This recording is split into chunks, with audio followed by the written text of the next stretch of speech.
Good morning student. आज हम आप लोगों को चैप्टर पढ़ाएंगे बहुपद, क्लास 9th का। तो बहुपद में संख्याओं को हम लोग पहली इसके आगे वाले 8, 6, 7, 8 में पढ़ चुके हैं। जैसे पढ़ चुके हैं हम लोग व्यंजकों को। क्या पढ़े हैं? व्यंजकों को पढ़े हैं। तो व्यंजकों में हम लोग जैसे x की a प्लस b की पावर 2 इसको पढ़े हैं। तो इसका हमारा हो जाएगा a की पावर 2 प्लस b की पावर 2 प्लस 2ab। यह हमको कैसे प्राप्त होता था? यह हमारे गुणनखंडों से प्राप्त होता था। कैसे प्राप्त होता था? गुणनखंडों से प्राप्त होता था। तो इसी प्रकार से हम लोग बहुपद में पढ़ेंगे। बहुपद में पढ़ेंगे व्यंजकों का गुणनखंड, जोड़, घटाना, इन सब के बारे में पढ़ेंगे। इसमें सबसे मेन चीज होती है चर और अचर संख्याएं। चर और अचर संख्याएं, जैसे चर संख्याएं जो होती हैं वह होती हैं ए, बी, सी, डी, ई, एक्स, वाई, जेड। ये सारी चीजें क्या होती हैं? हमारी चर संख्याएं, जो अल्फाबेट नंबर में लिखी जाती हैं संख्याएं, उसे हम लोग कहते हैं चर संख्याएं कहते हैं। उसे हम लोग कौन सी संख्याएं कहते हैं? उसे हम लोग चर संख्याएं कहते हैं। और अचर संख्या एक आती है अचर संख्याएं। अचर संख्याएं वह संख्याएं होती हैं जिनको पूर्ण रूप से पूर्णांकों के रूप में लिखा जाता है। जैसे 1, 2, 3, 4, 5 हैं। ये सब संख्याएं क्या होती हैं? 10, 90, ये सब संख्याएं हमारी क्या होती हैं? अचर संख्याएं होती हैं। ये सब संख्याएं हमारी कौन सी संख्याएं होती हैं? अचर संख्याएं होती हैं। इसके साथ चर और अचर को मिलाकर हम लोग संख्याओं का, इसमें व्यंजकों का निर्माण करते हैं। चर और अचर संख्याओं को मिलाकर हम लोग किसका निर्माण करते हैं? व्यंजकों का निर्माण करते हैं। जो व्यंजकों को निर्माण करते हैं वही हमारा क्या कहलाता है? बहुपद कहलाता है। क्या कहलाता है? बहुपद कहलाता है। व्यंजकों और चर और अचर को मिलाकर जो व्यंजक बनाए जाते हैं वो हमारे क्या कहलाते हैं? बहुपद कहलाते हैं। जैसे हमारा 2x 3y 7z, ये हमारी क्या है? बहुपद है। इसको हम लोग एक चर बहुपद भी कहते हैं। इसको हम लोग क्या कहते हैं? एक चर वाले बहुपद भी कहते हैं। अब तुम लोगों को जैसे एक चर बहुपद क्या होता है?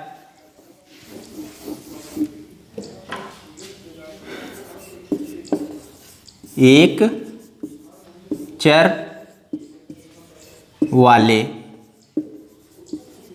बहुपद। एक चर वाले बहुपद। अब एक चर वाले जो बहुपद होते हैं, जैसे हम लोग x, y, z, ये हमारे क्या हैं? x, y, z, ये कौन सी संख्याएं हैं? अगर यह कौन सी संख्याएं हैं कोई पूछ दे रहा है तो वहां पर हमारी हो जाएंगी यह चर संख्याएं। यह कौन सी संख्याएं हैं? यह हमारी कौन सी संख्याएं हैं? चर संख्याएं हैं। और इसके साथ अंकों को जोड़ना। इसके साथ क्या होता है? अंकों को जोड़ना। जैसे 2x 3y और यहाँ पर 4z, ये जो संख्याएं होती हैं, यह संख्याएं, इसको हम लोग अपान के रूप में भी लिख सकते हैं। इसको हम लोग क्या? बटे के रूप में भी लिख सकते हैं, जिसे हम लोग बीजीय व्यंजक कहते हैं। क्या कहते हैं? बीजीय व्यंजक कहते हैं। बीजीय व्यंजक कहते हैं। ये होते हैं। अब एक चर संख्याएं जिसमें अकेले संख्या हो, जिसमें अकेली क्या हो? संख्या हो। जैसे x, y 2x 3y 4a 5a, ये सारी जो संख्याएं होती हैं वह हमारी एक चर वाले बहुपद होते हैं। अब इसमें एक चर, इसको मिलाया जाता है। जैसे चर और एक चर प्लस यहां पर एक चर और क्या बोलते हैं? उसके साथ हमारा x का कॉम्बिनेशन होता है। मतलब इसको हम लोग क्या करते हैं? इसके साथ x का गुणनखंड करते हैं। यहां पर हम लोग क्या करेंगे? x का गुणनखंड करते हैं। एक अचर संख्याओं का x में जो भी संख्या उसके बाद में लिखी जाती है, जैसे 2 गुणे x लिखते हैं, तो यह हमारा क्या हो जाएगा? यह 2 हमारा कहलाएगा अचर। यह हमारा 2 क्या कहलाएगा, अचर कहलाएगा। और इसके साथ यक्स हमारा क्या कहलाएगा, चर कहलाएगा। इन दोनों को गुणनखंड करने पर हमारा कितना आ जाएगा, 2 यक्स आ जाएगा, 2 यक्स आ जाएगा। इसी तरह से हम लोग कुछ सवाल होते हैं, जैसे हमारे निर्धारित कुछ चीजें होती हैं, जैसे हमारा क्या होता है P,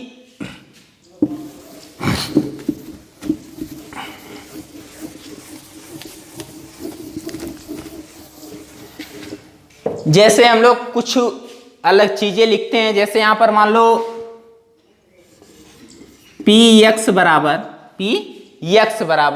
ये जो यक्स है हमारा, यह पी और यक्स जो होता है यह जैसे 2x का वर्ग, यह जो संख्या है वह हमारा यह अचर के साथ क्या हुआ, चर जुड़ा हुआ है, चर क्या है, जुड़ा हुआ है। तो इस तरह से हम लोग संख्याओं को लिखते हैं। जैसे यहाँ पर फिर प्लस 5x है, फिर -3 है। अब इस संख्या है तो इसमें अगर बोल देगा घातांकी रूप, सबसे बड़ी घात बताओ, तो यहाँ पर हमारा क्या हो जाएगा, 2x की पावर 2। इस तरह से हम लोग संख्याओं को करते हैं। जैसे हमारा है 1/2x प्लस 3x की पावर 2 प्लस 4। अब हमारा यहाँ पर हमारा घातांकी रूप सबसे बड़ा कौन सा हो जाएगा, 3x की पावर 2, यह हमारा घातांकी रूप हो जाएगा।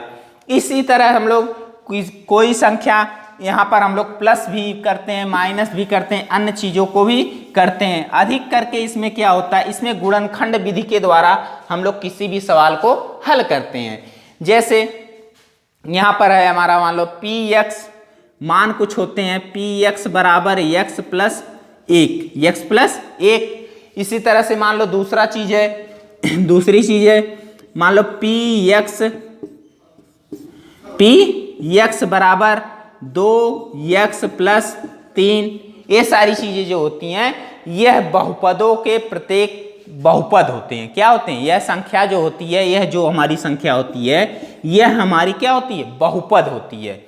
इसमें जहां पर जैसे जहां पर हम लोगों को प्रत्येक अंकों का, ये हमारे क्या है, अंक हमारे अलग अलग है, लेकिन उसमें क्या है, ये पूरे अंक एक अंक कहलाते हैं। यह पूरे अंक जो होते हैं एक अंक कहलाते हैं। इसी तरह से हमारा होता है जैसे n, यहाँ पे 3n की पावर 2 प्लस 4n।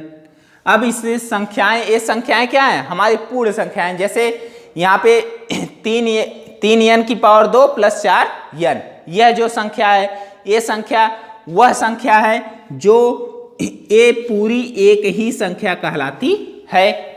उसी तरह से हमें इसमें प्रत्येक बहुपद के 2 पद हैं। इसमें क्या है, प्रत्येक बहुपद के 2 पद हैं। यहाँ पर पहला पद हमारा 3n है, वर्ग है, प्लस क्या दूसरा हमारा प्लस 4n है। ये हमारे प्रत्येक बहुपद के 2 अंग है। केवल 2 पदों वाले क्या कुछ पद ऐसे होते हैं जो पद हमारे क्या पद कहलाते हैं, बहुपदों को द्विपदीय व्यंजक कहते हैं। अब तक हम लोग जाने कि हमको 2x प्लस यहाँ पर क्या है 2x, ये हमारा कौन सा बहुपद है, एक पदीय बहुपद है। और यहाँ पर हम अगर हमारी संख्या इस तरह मिली तो हम लोग उसको क्या करेंगे, द्विपदीय क्या होगी, द्विपदीय व्यंजक, 2 पद व्यंजक बोल सकते हैं, 2 पद बहुपद बोल सकते हैं, 2 पद बहुपद बोल सकते हैं, द्विपदी पद बहुपद बोल सकते हैं। इसी तरह से हमारी संख्याएं, अब त्रिपदी अगर पूछ दिया जाए तो वहां पर 3 संख्याएं हो जाएंगी, 2y प्लस 4। ये हमारा क्या कहलाएगा, 3 पदीय व्यंजक कहलाएंगे। इन संख्याएं को जो है अलग अलग तरह से, जिस संख्या में केवल एक पद दिया हो, उसे हम लोग एक पदीय व्यंजक बोलते हैं। और जिस संख्या में 2 पद दिए हों उसे हम लोग 2 पदीय व्यंजक बोलते हैं, और जिस संख्या में 3 पद दिया हूं, जिस संख्या में 3 पद दिए हों उसे हम लोग त्रिपदीय व्यंजक कहते हैं। इस त्रिपदीय व्यंजक कहते हैं। तो इस सिद्धांतों के आधार पे हम लोग कुछ सवालों को लगाते हैं। जैसे यहाँ पर दिया है, यहाँ पर क्या दिया है, नीचे दिए गए प्रत्येक बहुपद को घात ज्ञात कीजिए।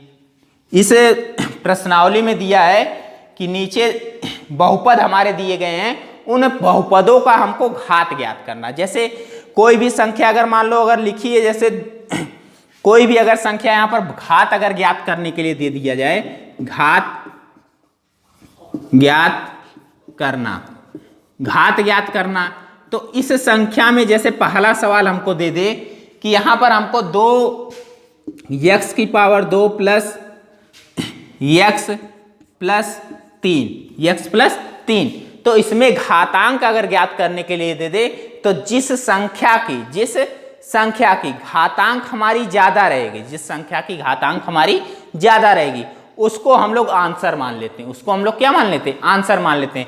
जैसे यहाँ पर 2x की power 2 plus x plus y, इसकी पावर 2 है, इसकी पावर क्या है, 2 है, तो हमारा हो जाएगा x की पावर 2, x की पावर क्या हो जाएगी, 2। तो केवल घातांक हमको बताना है। यहां पर लिखेंगे चर अधिकतम, चर अधिकतम घात उसकी क्या है, घातांक हमारा क्या है, सबसे अधिक घात किसकी है, 2 है। इस व्यंजक में, इस बहुपद में सबसे अधिक घात किसकी है, 2 की है। x की घातें क्या है, 2 है। बहुपद की घात यहां पर कहलाएगी, अगर लिखोगे तो यहां लिखोगे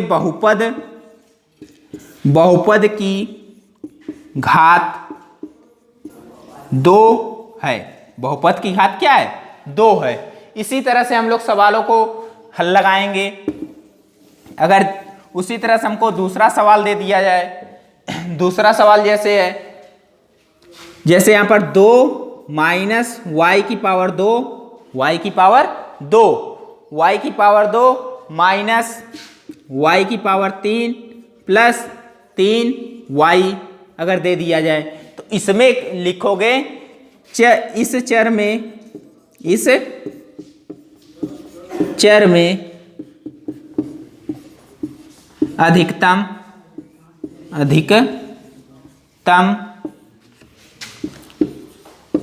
घातांक क्या है, इसमें सबसे अधिक घात किसकी है, इसमें सबसे अधिक घात 3 है। सबसे अधिक घात क्या है, 3 है। हम लोग लिख सकते हैं इसमें सबसे अधिक घात, अधिकतम घात 3 है। तो बहुपद हमारा क्या होगा, बहुपद में घात बराबर 3 है। इस तरह से हम लोग सवालों को हल करेंगे। जैसे इसी प्रकार से अगर कोई दूसरा सवाल दे दें,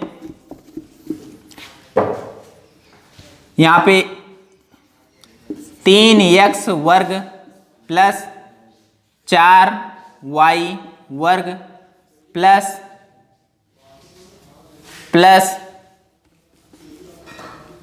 z की पावर 5, z की पावर 5। तो इस संख्या में जैसे इस व्यंजक में क्या लिखोगे, इस बहुपद में अधिकतम